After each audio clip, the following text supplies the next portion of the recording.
नमस्कार दोस्तों, आज की वीडियो में मैं आपको 7 सितंबर 2025 को लगने वाले चंद्र ग्रहण की संपूर्ण जानकारी दूंगी। चंद्र ग्रहण का समय क्या है, सूतक का समय क्या है, कहाँ कहाँ ग्रहण दिखाई देगा, ये सब जानकारी मैं आपको इस वीडियो में देने वाली हूँ। 7 सितंबर 2025 को साल का दूसरा और अंतिम चंद्र ग्रहण लगेगा, जो भारत में दिखाई देगा। धार्मिक मान्यता के अनुसार इसे अशुभ काल माना जाता है और सूतक काल भी मान्य होगा। ज्योतिषीय दृष्टि से इसका असर 12 राशियों और 27 नक्षत्रों पर पड़ेगा, जिससे कुछ लोगों को लाभ होगा और कुछ को सावधानी बरतनी होगी।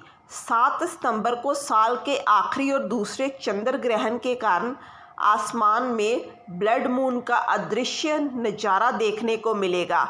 ये एक पूर्ण चंद्र ग्रहण होगा, जिसे ब्लड मून के नाम से जाना जाता है। इस दुर्लभ घटना के दौरान चंद्रमा पृथ्वी की छाया से होकर गुजरेगा, जिससे चंद्रमा धीरे धीरे लाल और नारंगी रंग में चमकेगा। ये ग्रहण कुल 82 मिनट का होगा। ये ग्रहण भारत सहित कई देशों में स्पष्ट रूप से दिखाई देगा। इस स्थिति में ग्रहण का असर धार्मिक और ज्योतिषीय दृष्टि से और भी खास माना जा रहा है। ग्रहण का समय 7 सितंबर रविवार को लगने वाले ग्रहण का समय इस प्रकार है। ग्रहण का आरंभ 9:57 पर होगा रात को, और रात के 11:01 पर ग्रहण का मध्यकाल होगा, और रात के 1:26 पर ग्रहण समाप्त होगा। ग्रहण की कुल अवधि 3 घंटे 29 मिनट होगी। कब लगता है चंद्र ग्रहण? ऐसा माना जाता है कि जब सूर्य और चंद्रमा के बीच पृथ्वी आ जाती है तो सूर्य की रोशनी चंद्रमा तक नहीं पहुंच पाती है। इससे धरती की छाया चंद्रमा पर पड़ती है। इस घटना को चंद्र ग्रहण कहते हैं।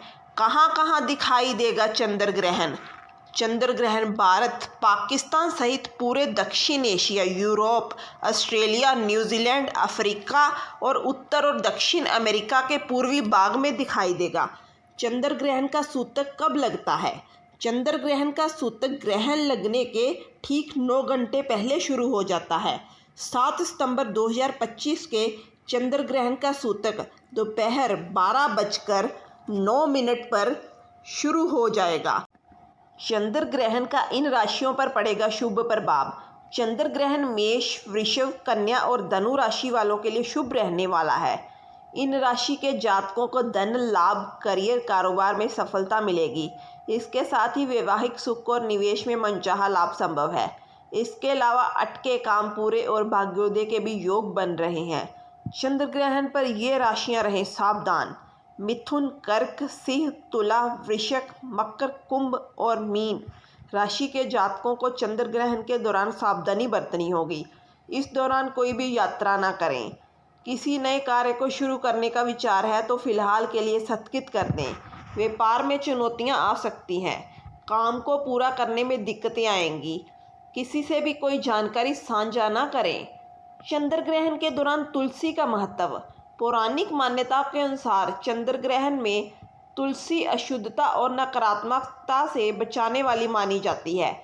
दूध, जल या भगवान को अर्पित भोग में तुलसी डाल देने से वे ग्रहण के प्रभाव से शुद्ध बने रहते हैं। इसलिए ग्रहण से पहले तुलसी का प्रयोग आवश्यक और शुभ माना जाता है। गर्भवती महिलाएं इन बातों का ध्यान रखें। ग्रहण के दौरान गर्भवती महिलाओं को विशेष सावधानी बरतनी चाहिए। गर्भवती महिलाओं को घर के अंदर रहना चाहिए। तेजदार चीज़ों का उपयोग नहीं करना चाहिए। ग्रहण के बाद स्नान करना चाहिए। बुजुर्गों और बच्चों को भी इस दौरान कुछ सावधानी बरतनी चाहिए। ग्रहण में कुशा का महत्व। धार्मिक शास्त्रों में कुशा को अत्यंत पवित्र और शुभ माना जाता है। एक मान्यता के अनुसार ये माता सीता के केशों से उत्पन्न हुई थी, जबकि दूसरी मान्यता में कहा गया है कि ये भगवान विष्णु के वामन अवतार के दौरान गिरे हुए बालों से उत्पन्न हुई। इसी कारण ग्रहण काल जैसे विशेष संवेदनशील समय में कुशा का उपयोग पूजा, मंत्र जाप और अन्य धार्मिक कार्यों में शुद्धता बनाए रखने के लिए किया जाता है।